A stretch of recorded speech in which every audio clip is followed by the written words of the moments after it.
muraho abanyamasheke.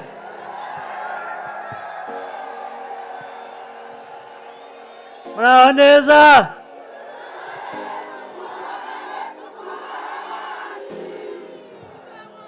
Abo hakurya hariya turumvikana.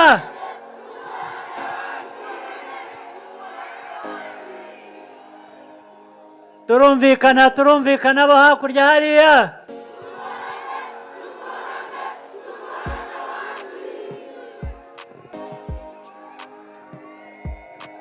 Bantu banyamasheke rero,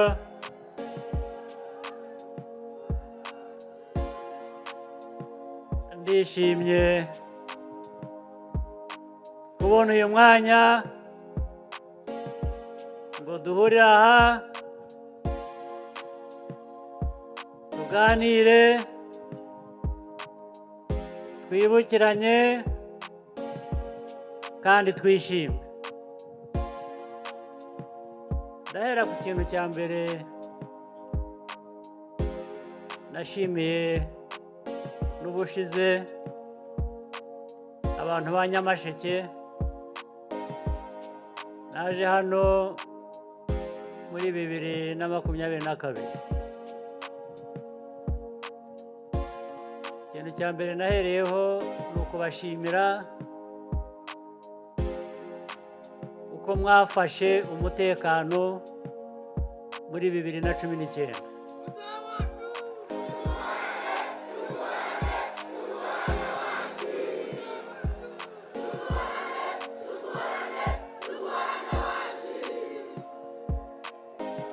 Murabizi abanyarwanda tuvuye kure, tuvuye kera n'ibibazo byinshi bitandukanye tugiye tunyuramo, ariko tukanga, tukiyubaka, tukubaka igihugu cyacu. Mu 2019 biratangaje, twari tuzi ko ubundi ibyo byasigaye inyuma kure. Muribuka hari abantu bavuye hakurya mu gihugu cy'abaturanyi b'abanyarwanda, bababeshye, nk'ubu baracyariho nabo babeshya ko muri Nyamasheke usibye guturira ishyamba bashaka gukoresha, bari banababeshye ngo muri Nyamasheke ngo hari abantu benshi batumvikana na FPR, batumvikana n'ubutegetsi buriho, bashaka guhindura ibintu. Ubwo ngo bambuka baje gufatanya nabo ngo babatere inkunga barwanye ubutegetsi.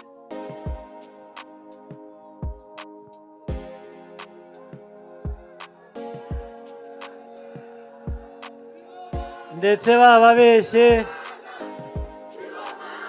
nibyo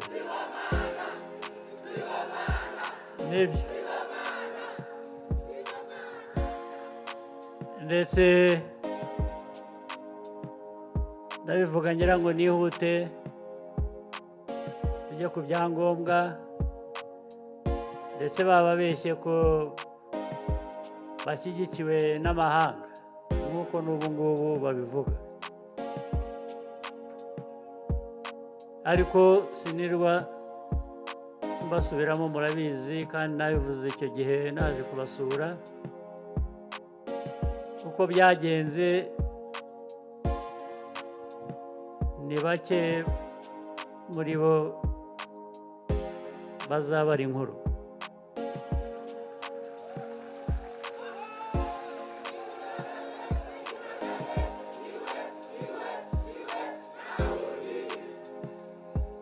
Kandi nuko basanze baribeshye.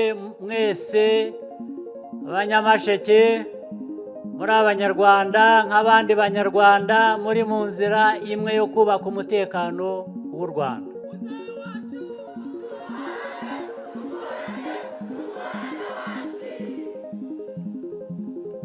bene abo rero baracyahari, murabo bazi no muri iyi myaka 2 ishize n'ubu biracyariho. Abandi bari hakurya, ari mu gihugu cy'igituranyi cy'uburengerazuba, ari cyo mu majyepfo, bavuga ko bose bashaka gutera u Rwanda.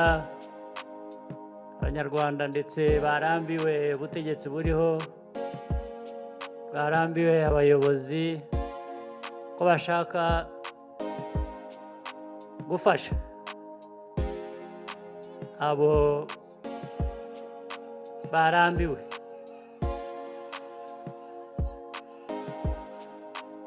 Ndetse bavuga ko bo bazabihindura bihagarariye iwabo, bafite ibikoresho bashobora kohereza mu Rwanda, noneho b'Abanyarwanda bagaheraho bahindura. Ariko abantu nk'abo bibagirwa vuba.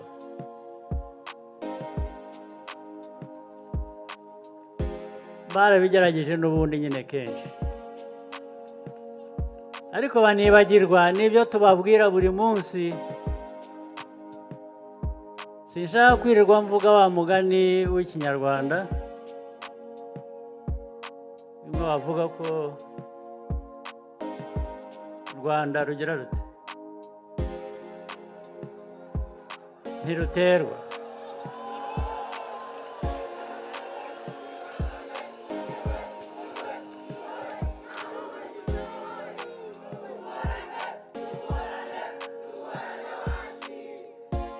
Ndetse nababwiye ko kenshi nagiye mbabwira, nabwo ubu ntibabyumvise cyangwa barabyibagiwe. Nababwiye ko u Rwanda rwacu turaruzi ni ruto, ariko ni nabo barugize ruto bamwe, kuko bagiye baruca n'ibice bitandukanye. Ariko narababwiye ngo u Rwanda kubera ko ari ruto,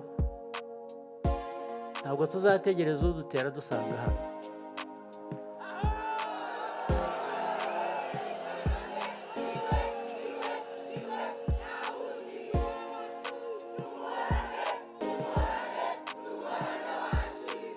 Kuko bivuze ngo ubwo tugiye kurwanira iwacu tuhangize.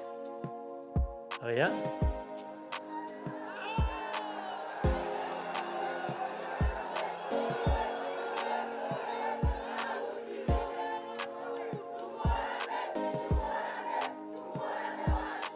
tuzabasanga aho igihugu ari kinini,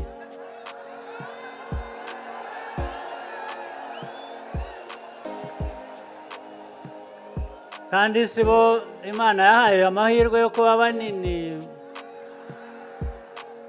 Ubu rero ubuto bwacu turaburinda, noneho tukajya mu binini tukabirangirizayo.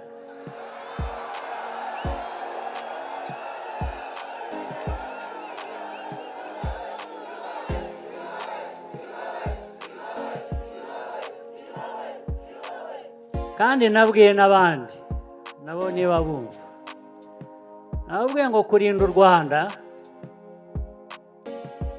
ntawe tubisabira uruhushya.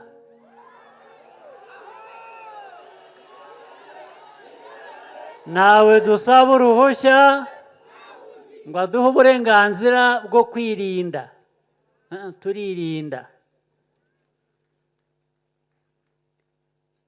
Abo rero bahiga gutera u Rwanda cyangwa babikoze, nanone nabibutsa ngo bashatse bacisha make.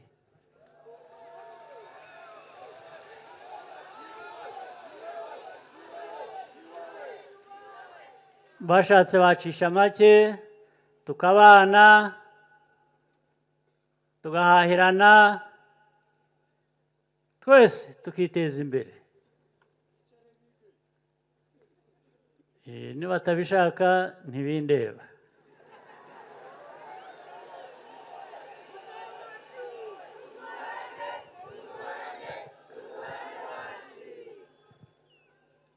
ubwo ariko ndarangiriza kuri ibyo mbabwira ngo ikintu cy'umutekano nicyo cyibanze kuri twe ku Rwanda, noneho ibindi bikubakiraho.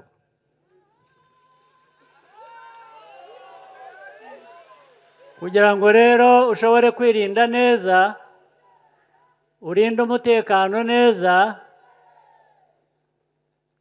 bishaka imbaraga z'abatuye icyo gihugu cy'u Rwanda cyacu, twebwe Abanyarwanda,